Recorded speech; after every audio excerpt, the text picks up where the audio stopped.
time for Voice of Indie. Your hosts today are Beem Weeks, author, producer, and marketing monster for independent multimedia publisher Fresh Ink Group, and Stephen Gies, author, producer, composer, and publisher for Fresh Ink Group.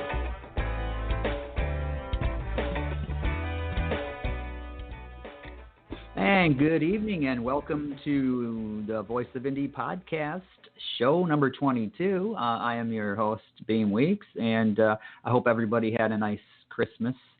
And we're looking forward to New Year's. And with that, we got my co-host over here, Mr. Stephen Gies. How you doing, Stephen? I'm doing all right. As you know, I've been having a little trouble getting into the studio, so I'm talking on my phone today. That's what my very expensive, nice podcast microphone gets me. Well, I don't think it's your microphone. I don't think it's your microphone. I think it's Blog Talk Radio having an issue. So, and that's part of the course. It's sitting here spinning and mocking me. But welcome everybody. We want to remind you that during today's podcast, if you go over to Twitter and you post a tweet, whether it's a question for our guest or a comment or I don't know, you can make threats if you want to. Just put hashtag Fresh Ink Group in the tweet, and we are monitoring Twitter. We will see that tweet and probably read it on the air. We might give away a new car, but I wouldn't count on that happening. Go on over to Twitter, hashtag Fresh Ink Group. Yeah, and if you want to call in and be part of the show and ask tonight's guest a question, or if you have a comment for our guest, call 516-453-9902. Once again, that is 516-453-9902. And you can, if there are any threads, you can direct them over there to Mr. Gies. Uh-huh. And I want to remind everybody that once we complete these shows, we put them in our archives and we make them available in 4 different locations for you. You can go to freshinkgroup.com and we have a podcast tab right there on our main website. You can go find all of these shows. I like to sit up late at night and just listen to them over and over. I don't know about you. But we've also got them at stephengies.com, at beamweeks.com, and then if you go to YouTube and search Fresh Ink Group, you will find the Fresh Ink Group channel, where we now have not 102 subscribers like last week, but 103. So our numbers are skyrocketing. We want you to get in there, spread the word, tell your friends, subscribe. If you've got 2 accounts, subscribe under both of them. Help us get that number up. We'd like to hit 110 by the end of the year if we can. Yeah, and if you go over to the YouTube channel, you'll notice that it's not just old podcasts, the previous episodes of this podcast, but we've got all of our book trailers that we make for various authors. We have short stories that are done through an audio version that we post up there, and there's some other little things here and there. So go on over there and smash that subscribe button and help us grow this thing. We have an announcement that's not really an official announcement yet, but we have an audio book that's out. Our young author, Ellie Collins, who I believe is about 13 years old now, she might be 14. She's somewhere in that area. She has 3 books that we've published, her Greek mythology series. It's young adult chapter books about characters who talk with Greek mythology people and learn about growing up. One of those books, Miley in the Mirror. Miley in the Mirror. Miley in the Mirror. Yeah, my brain stuck. I tried to say Miley in the Middle, and instantly it was like, no, that's not the title. What's going on here? Miley in the Mirror, yes. And that's the second book in her series. The first book, Daisy, Bold and Beautiful, should be approved for the audiobook to be on sale sometime in the coming week.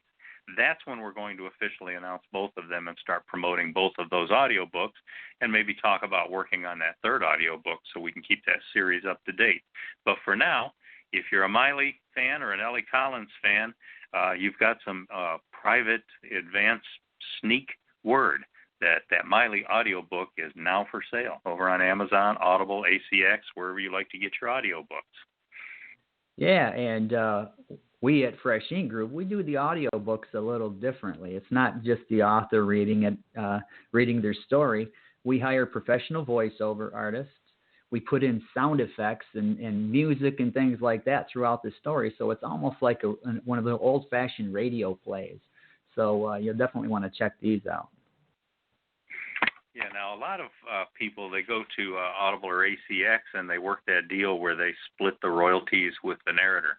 And we've not been doing that. We're actually hiring the voiceover people ourselves and putting together the whole project so our authors own their audio books, just like they own their print books and they own their ebooks. That way they don't have to share anything with the other people who are involved.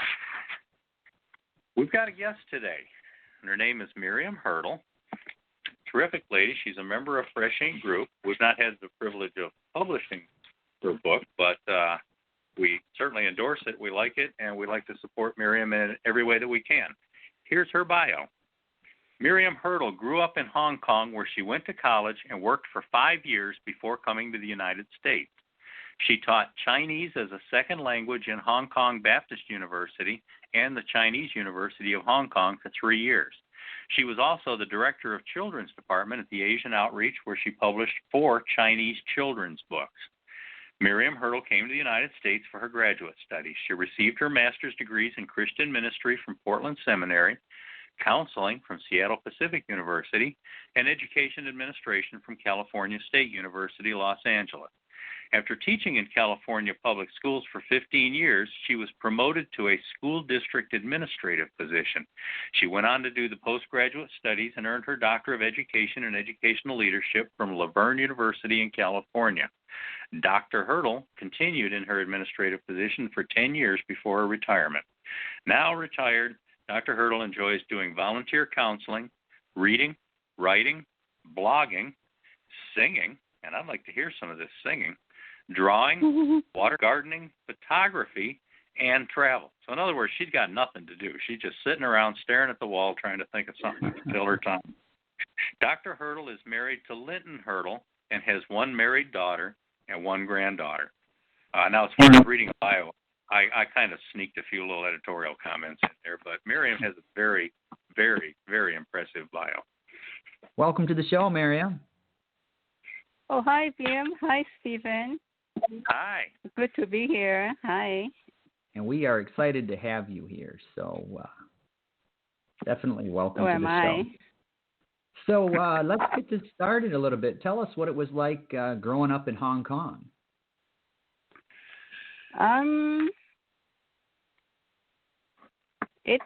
It's as far as space, it's a small island, a very dense population. So if I go to one place, for instance, if I go to church on Sunday, I can see a lot of people. And if I want to go to a concert, it's only half an hour away and take a ferry. And everywhere I went, it's half an hour or 45 minutes, and I can get all kinds of cultures and connect with people in person. So it's very exciting. When you were a child, did you have a lot of freedom to move about and go to different places in Hong Kong, or did you have to pretty much stay close to home? In fact, when I was growing up, it was umpteen years ago. The street was very safe. In fact, I walked, I think, a quarter of a mile going to school from first grade to fourth grade. I went by myself. And when I was in second grade, my sister was ready for school, so we walked together. It was very safe on the street. Yeah, and also there was no TV. There was only radio, and I loved to go to different stores and just stand in front of the store and listen to the radio because we didn't own a radio. Wow. That's kind of hard to imagine. Yeah. Right. Now, as Stephen alluded to in your bio, you taught Chinese as a second language in Hong Kong Baptist University. Tell us a little bit about that. What was that like?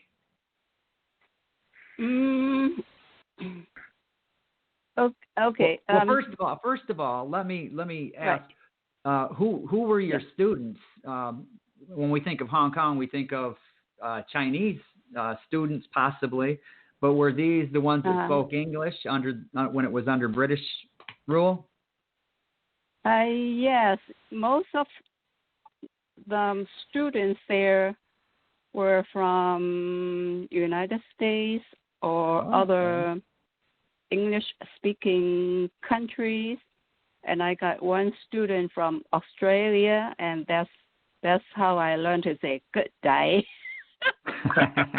Good day. Get that woman a crock, yes. right?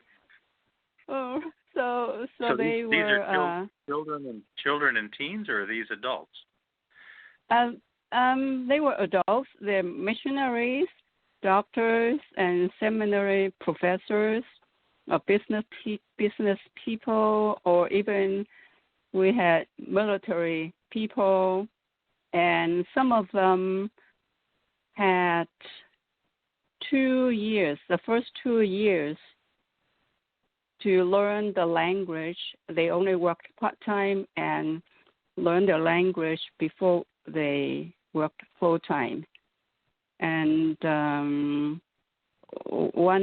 one student was a Catholic priest, and he only came once a week, and he wrote his sermon in English and wanted me to translate it into Chinese, and he practiced it with me, and then he actually used Chinese to preach his sermon in the church on Sunday. That's incredible. That's an impressive effort. Wow. Yeah. And a lot of work for you to translate that for him every week like that. Well, I got paid. Yeah. That helps. I did it on the job, and as part of my job. Well, it sounds like a fascinating group of students with from all over the world and different experiences and backgrounds. Right. Yeah. In fact, the church superintendent was my student, language student. Wow. Yeah. They okay. There's only one written Chinese language, even though there's the traditional print and simplified print, but there are hundreds of spoken dialects, and Mandarin is the official spoken language. But people in Hong Kong speak Cantonese, so I taught Cantonese. Oh. Wow. Is that the only job that you had in Hong Kong? No. I taught there for 3 years, and then I was the director of a children's department in a literacy organization for a couple of years before I came to the U.S. Okay. And I can talk a little bit more about my work there later in the show, because it's related to something that I'm currently working on. Okay. Do you still have family over there? Yes, I do. Yes, this is very shocking and very interesting. My mom gave birth to 14 children. Whoa. Wow. Did I say 14? 13. Okay. 7 survived, and I was the 7th in the birth. I was the second kid survived, and then after that I have several more younger siblings, and right now I have one sister, my babysitter sister, the youngest one here in Southern California with me. The rest of them are still in Hong Kong. And my parents passed away years ago. Well, sorry to hear that. No, that's okay. Now, you obviously you came here to the U.S. When did you come to the U.S. and where did you originally settle? I came in 1977, March 22nd, 1977. I remember very clearly because I got stuck in Philippines because of the Philippine airline had problem. Anyway, so I came first to Portland, Oregon, and then after I studied for a couple of years, I went to Seattle Pacific to study for counseling before I came to Los Angeles. And where are you? You're in Los Angeles now? I live in Orange County.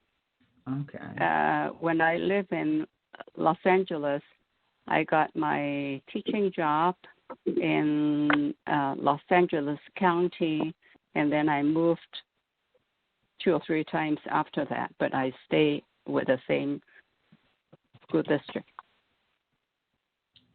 Okay. Listeners, we are talking live tonight with author, poet Miriam Hurdle, and if you would like to be part of the program, you can leave us a comment on Twitter using the hashtag Fresh Ink Group, or you can call in at 516-453-9902. And we do have a comment on Twitter. This is from Verwayne Greenhoe. He says, I'm here. I'm beat up, but not beaten down. The snow is falling, but the temps are steady, and I'm ready. And it's good to see you out there, Verwayne. Last night, Verwayne had some issues that he ended up in the hospital for a little bit, but he's here. He's one of our regular listeners, and we're always glad to see him out there. And by the way, he also said, I just picked up Miriam Hurdle's book, Songs of the Heartstrings, Poems of Gratitude and Beatitude. Wow. So there you go. You stole the copy. Thank you. Verwayne is helping us promise our guests that they'll at least sell one book every time they appear on our. There you go. Yeah, good to hear that. It's very encouraging. Now, it's a good time to roll one of our commercials for another poetry book by one of our Fresh Ink Group members, and then we will be back with Miriam Hurdle right after this. And remind everybody, call them, get on Twitter, talk to Miriam. Yes. Come, take a peek behind the smile. A world you've never known before awaits your pleasures for a while. There's wonderment for you in store. From free verse poetry to sonnets, ballads, and many more poetic forms and styles, this incomparably amazing collection of 145 selected poems by master poet Richard W. Jenkins is not your everyday smattering of poetic jargon. They will captivate and embrace your senses, taking you on a metaphorical journey of inner exploration in sheer enthrallment that will entice you irresistibly back into their pages, time and again. Aficionados will appreciate the author's breakdowns of the poem's 52 forms, including some of his widely used originals. This treasure belongs within easy reach of every poetry lover. Whom could who feels what all we do, not yearn a deeper bite? When each delicious taste we take, flavor that grow just right? Cherish your copy of Behind the Smile in hardcover, softcover, and ebooks from iBook to Kindle, Nook, Kobo, Google Play, and more. Behind the Smile is proudly published by Fresh Ink Group.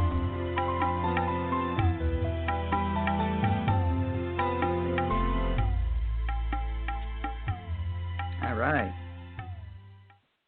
That commercial, I think, needs some work.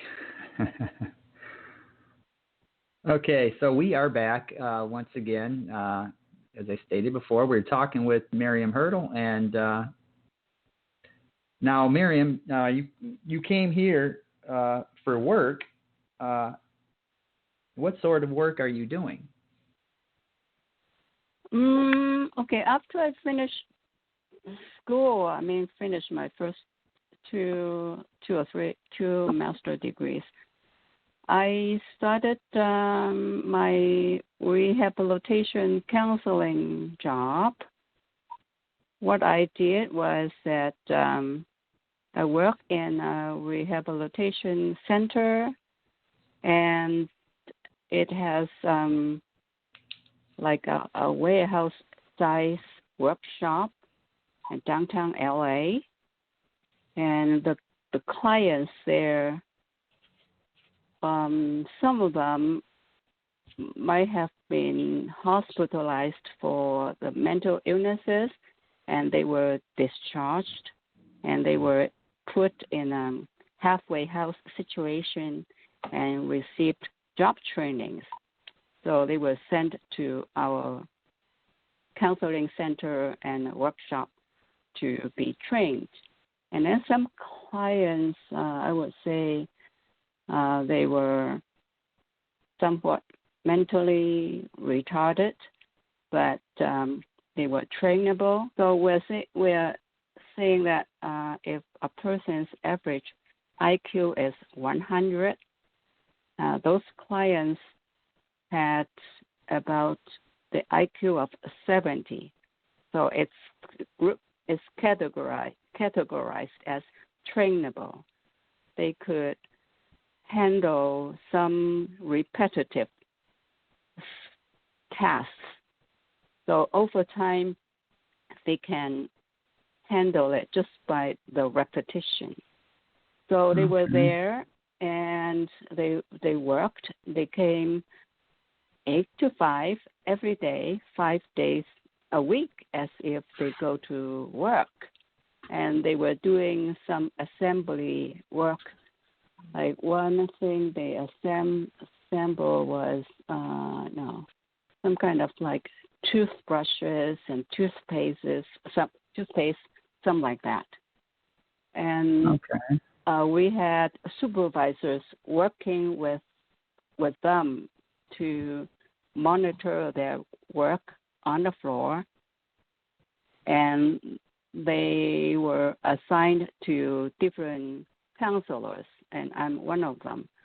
So I had a caseload of about 30 clients. And that's a lot. Then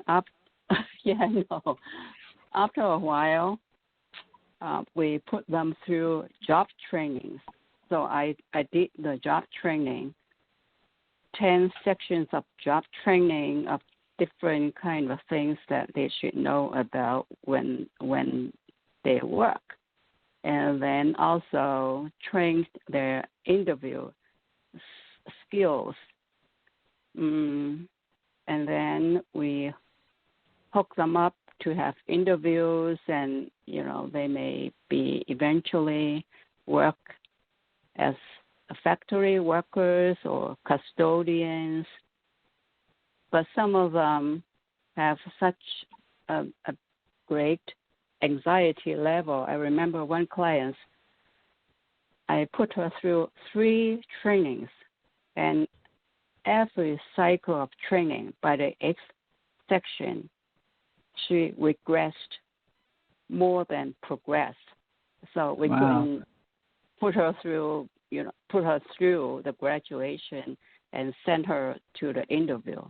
So that's the kind of clients that I worked with.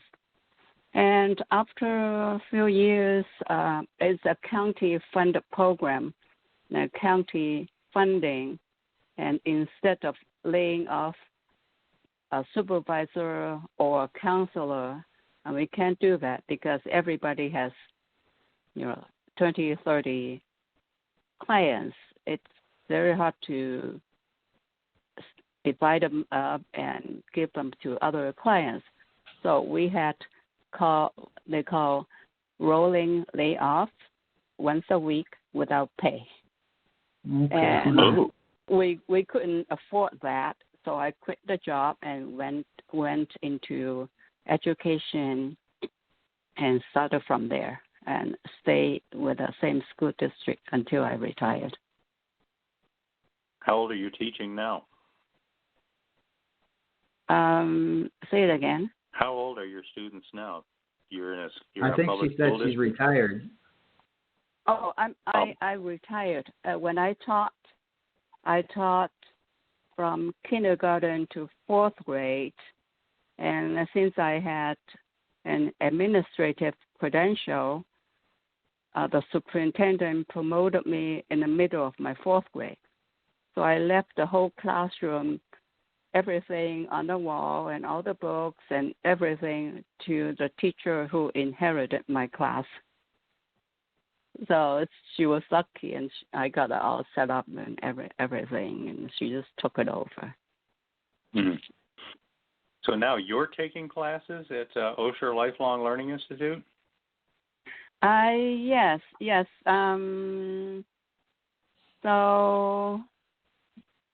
So after I retired, because I like to write, and somebody mentioned about a program for the retirees at State University.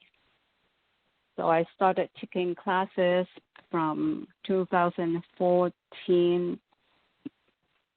At first, I took drawing watercolor classes. And eventually I added poetry and choral singing. And I got too busy, so I dropped the drawing and watercolor and kept the chorale and poetry. And that was when I started writing poems. And I wrote a lot. So in 2018, I kind of categorized them and put my book together and published in 2018. Yeah, we're going to be talking about that book here in a couple of minutes. Did you you met your husband while you were in LA? Yes. We went to the same church. In fact, I was divorced. My first marriage went for 10 years, so I went to a group for the single parents, and my husband also went there, and we met. And in fact, we from that group, we also had home meetings. So I went to the home meetings 1 week, and there he was, and we saw each other, and I kind of, later on, I refer to it as love at first sight. Yeah, even until these days, after 26 years, we still remember that night, and we just affirm each other that it was not coincidence. That was meant to be, that we met. Well, that's wonderful. And now you have children? Together we don't. And I have one daughter with my former husband. And my daughter is 35 years old. And when I wrote my bio, I had one granddaughter. But now my second granddaughter is 8 months old. I couldn't go to her birth because it was March, and we started to lock down, so I canceled my trip to be with my daughter. That's too bad. I know. But I've seen pictures on your website. She's a little cutie. Yes. Yes, she is very cute. Very cute. Okay. Now you've touched on. First of all, I want to say the love at first sight. That's a beautiful story. A lot of us have never had that love at first sight, and we had what we thought was, but it didn't pan out. But that's always a beautiful story when it lasts, when it truly is. Now, you touched a little bit on how you got into writing in retirement, but is writing something you've always done? Yes. In fact, when I was doing some cleaning up, the cluttering, I discovered several stories written in Chinese. And reading the story, I remember that probably they were written when I was in 4th or 5th grade. Wow. Like coming all the way to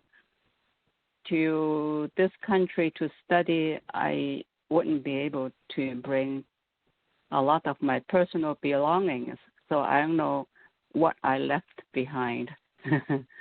But at least I could trace back to my early writings. And then I remember I had a lot of journal books. I started writing journals when I was a teenager, and I remember vividly that when I was writing, and then when I read it again, I wrote a lot of my reflections and my thinking, insight on the events, not so much as the facts. Sometimes I have to read hard to understand what I was referring to as far as the facts. So, yeah, it's interesting of how I write. You, as we're here talking about your poetry, do you ever get into like writing short stories, short fiction? Have you contemplated a novel one day? I wrote quite a few short stories, either based on true stories or just flash fiction. And I don't have enough to put together a short story book or a short fiction book yet. I'm counting the number of pieces that I have. Okay. So why did you focus on poetry then? I mean, when I've talked to you a couple of other times before, and I know you've mentioned something about how songs flow into words and what that means to you. Yes. Yes, I started taking voice lessons when I was 17, and I did a lot of solo. And I remember the first time I sang in front of a large group, my whole body was shivering. I had a stage fright, and I was so scared. And I had all the words memorized, but then I was still very frightened. And before I stepped on the podium, somebody was saying that, okay, when you get on the podium, just look at the farthest distance, look at the back row, and try to find a friendly face, a smile that you can relate to, and that would help you to relax. And that's how I got through my first singing. So as soon as I stood on the podium, I looked for that friendly face, and then I started to relax, and the words just came to me, all the words that I memorized. And then later on, when I was in my, thinking mode, all those words just flow naturally. And when some new inspiration came, but those rhymes and rhythms helped me to form words in poetry. So that's how I wrote most of my poetry. And I remember on many, many occasions I was driving and thinking, and then some lines came to me, and I couldn't stop. So I pulled into a parking lot and parked my car and wrote those lines before I forgot. Dedication. Yeah. Yeah. Pilot, land this plane. I've got some lines to write down. Oh. Okay, now, since we're talking about poetry, let's talk about your book, Songs of the Heartstrings. I understand there's two groups of poems in there, observation and insight nature and personal experience. Why don't you share a little bit of that with our listeners? Okay, sure. Yes, I have, depending on the amount of time that I have, I picked 2 or 3 poems, short ones. And the first one is there are 9 themes, even 2 major groups in my poetry collection, but there are 9 themes. One of the themes is songs of marriage, and this poem is in that section. The title is Rowing a Boat. And it goes, I love to go rowing a boat. Weather is not the matter. The day may be sunny or cloudy, windy or even stormy. Having you in the same boat, I can go anywhere, everywhere. We had a rough day at dangerous to manage. Our hearts were in touch, hands were in sync, same spirit, same strength. Your encouraging word to me, mine to you, all the way through. We strived until the storm passed, a day I will forever remember. The storm brought us closer. I love to go rowing a boat when you are with me. Well, that's beautiful. Well, that sounds like it. That really paints a picture, a visual of marriage. Yeah, sounds like a metaphor. Yeah. Yeah. I like that concept and I can too. read. Yeah. Huh? You like going out there where the storms are because you've got somebody to weather the storms with. I like that. Yes. Yes. So where do you get your ideas from, other than people cut you off in traffic and you have to pull over and write something down?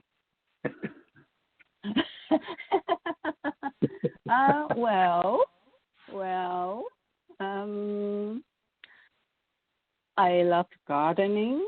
So when I do my gardening, anything can inspire me. A little bird. I wrote a poem about my hummingbird, and I watched the spiders spinning the webs and wrote a poem about the spider. I wrote a poem about my hibiscus trees. I wrote a poem about all the fruits in my backyard. And I went hiking on a mountain. I wrote something about the mountain. And we went to Mount St. Helens 30 years after it was erupted. I was in Seattle when Mount St. Helens erupted. So when I went back, when I went back, I saw all the greeneries and all the flowers started to grow, and I wrote a poem about the surviving nature. So, yeah, I wrote poems about a lot of things. Well, they all sound fascinating. We're due to play another commercial here. While we're playing that commercial, are they handy enough that you could grab something and read us another poem, like the hummingbird or yes, melon, something like that? Right, yeah, okay. I have one in front of me. Okay, great. We'll do that. And Beem, if you want to go ahead and play a commercial now, we'll come back and we'll hear another poem by Miriam. Okay, we doing the audio books or the short contest? Your call. I say we do the short contest because... Short story contest.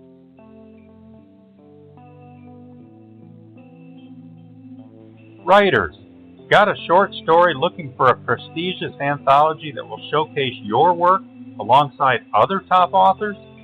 Or maybe you've experienced a moment worth sharing, perhaps with some poignant meaning we could all appreciate? Fresh Ink Group is accepting submissions for our second and third volumes of the Fresh Ink Group Short Story Showcase to be released worldwide in hardcover, softcover, and all ebook formats. There are no fees to enter. Winners are not only published, but are eligible to become members of Fresh Ink Group with your own dashboard in the FreshInkGroup.com website. Head on over to FreshInkGroup.com's Contest tab to learn more. Then grease up the old Underwood and get those shorts down on parchment so you can get your entries in sooner than later. And you readers, discover 49 wondrous tales already released in the Fresh Ink Group Short Story Showcase #1, available in all formats worldwide.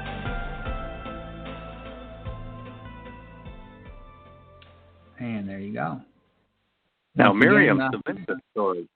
Mm-hmm. Miriam submitted a story for that Yes. next one, but wanted to do a revision, if I remember right. So we're waiting to get that back. We're looking forward to seeing that. Oh, okay, great. Do you want me And to Beem, you're submit a about to couple remind more? people?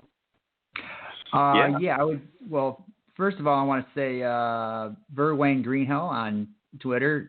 He says, very nice poem after you read that last one. And listeners, you're listening to Miriam Hurdle. She's an author and a poet and just a wonderful all-around human being. If you would like to ask her a question or if you have a comment, you can call in at 516-453-9902, 516-453-9902, or you can leave a comment on Twitter with hashtag Fresh Ink Group, and we'll see it. Great. So which poem did you choose for us, Miriam?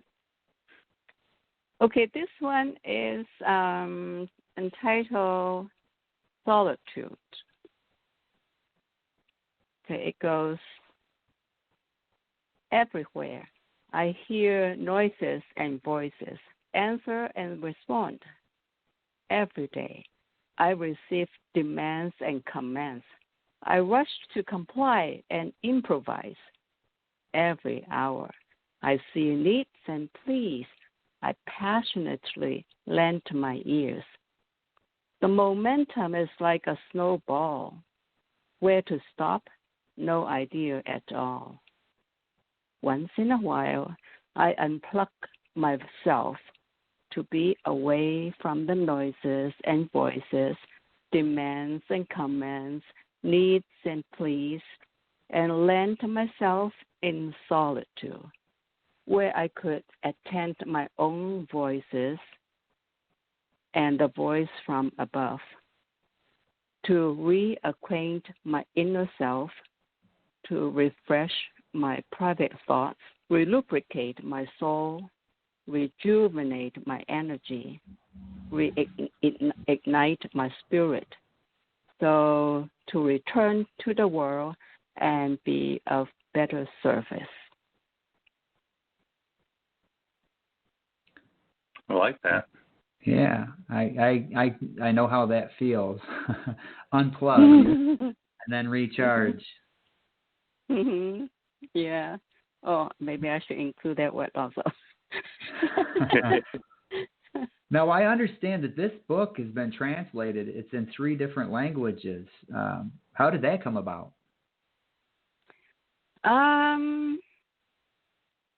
I first saw some translations of books from one author and blogger that I follow, and I asked her some questions, and she said she used one group, and I didn't have to pay anything. All I had to do was to write my bio and post my books, and it also asked the sales and the number of book reviews that I have on my book, and then just wait for someone to offer the translation services. At first I request for Spanish, but then in the same week I got an offer for Spanish and Portuguese. So all I did was accept the offer, and then and I post a couple of my poems and request to have those poems translated and get back to me, see if I like it. So if I like it, then the translator will translate the first 10 pages. And if I like it, then the translator will have a month to translate the entire book for me.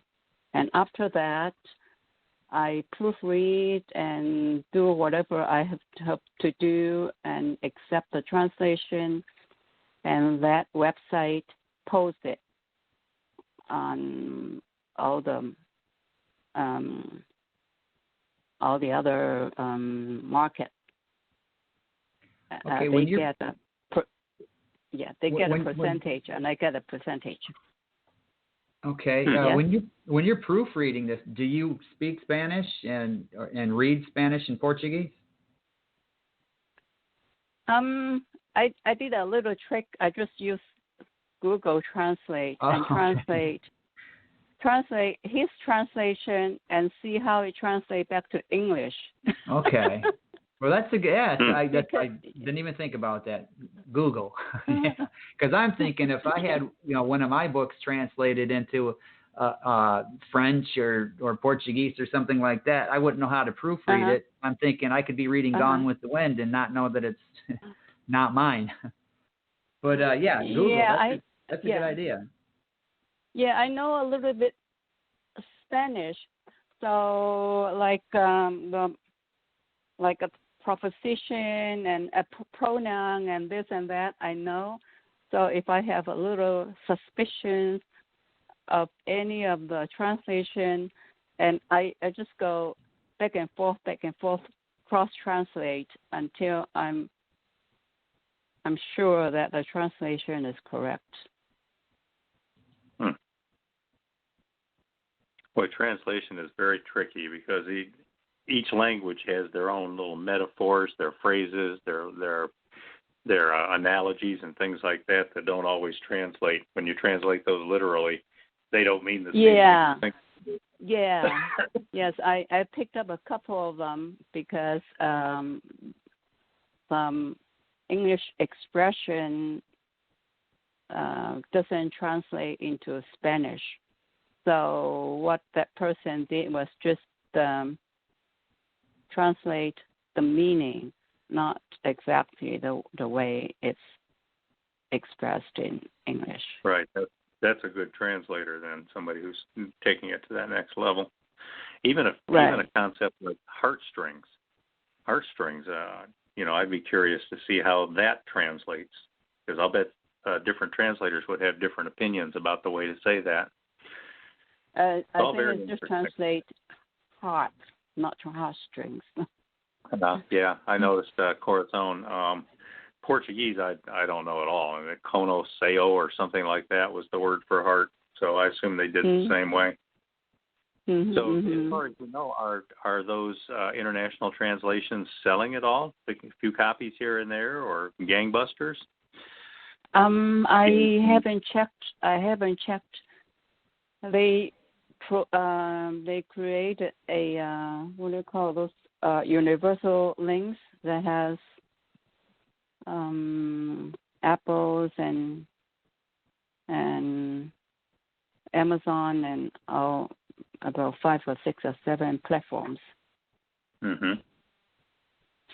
Well, keep us advised on that. I think a lot of our listeners would be interested in hearing how translations are working.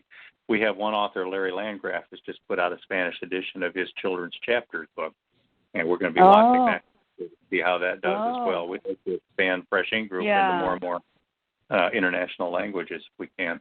Yeah. In fact, I created a post on that.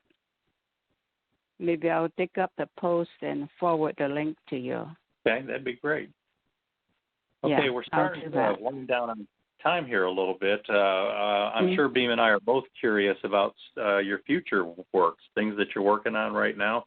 I know you got a children's book in progress, a memoir in progress, and you've had a journey dealing with cancer, and you've said that you'd like to write about that. Why don't you maybe start with the cancer and tell us about what you've dealt with and what you're thinking about doing with that?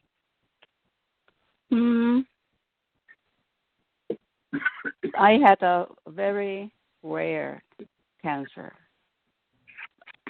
12 years ago, and I'll just keep it like that. And I went through a very, very, very rough time, a 6-month full-time treatment. And the year that I was diagnosed with cancer was also the year that my husband went back to school, study his MRI CT license because of the recession. He had his business for almost 20 years, and finally he decided to just go back to school and just get a license and work for somebody. So financially, it was very rough for us, and also at the time I was diagnosed, there was no known treatment for it. So we had to take it's the experimental treatment that had no guarantee, and it also had a very severe side effect. It was a traumatic, very harsh experience for me, and I always wanted to. Right. So I always wanted to write about that. And then when I started my blog 4 or 5 years ago, I was going to write about that, but then I just sidetracked and wrote everything else instead. But then last year, I dug it up again, and I started writing it again, and I think I'm halfway through. And hopefully I'll see my first draft next year. And then my second project, in fact, it was, another project was a children's book. I took children's writing course 2004, because I wanted to get back to the children's book market.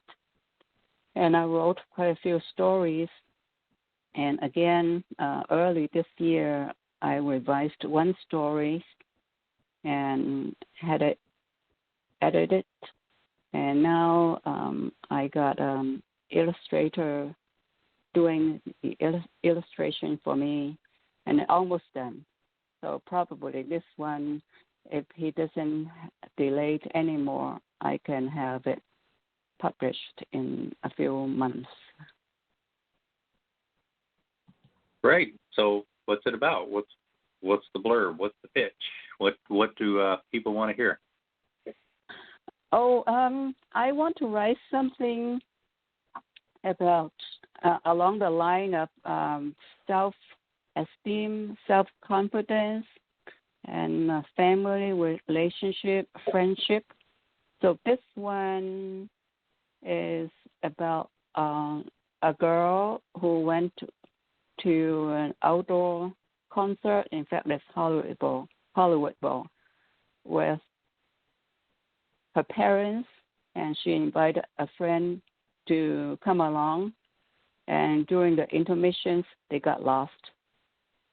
So among 17,500 people, and they got lost. So that's the story about how they got back to their parents, or how the parents found them. Uh-huh. Oh, that sounds Okay. fun. And you're working as an illustrator, you say? Yes. Somebody I hired over Fiverr, Fiverr. Yeah, And we're familiar. he is in Ukraine. Okay. Well, we are. And your memoir? My memoir, that is not in any shape yet. I always want. I always want.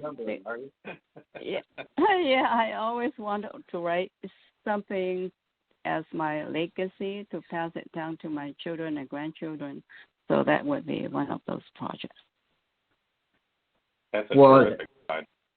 Yeah, another way to write a memoir type of thing is to write a book of essays that are personal experience essays about life. Stephen wrote one. Been there, noted that, which is a fantastic. It plays out like a memoir, but it's individual stories. Now we're getting close to the end of the show. I wanted to throw out a couple of tweets here. Read a couple of tweets that Verwayne has tweeted, because one of them is pertinent to what you just talked about with the different languages. The first one, he's talking about the second poem that you read. Lovely.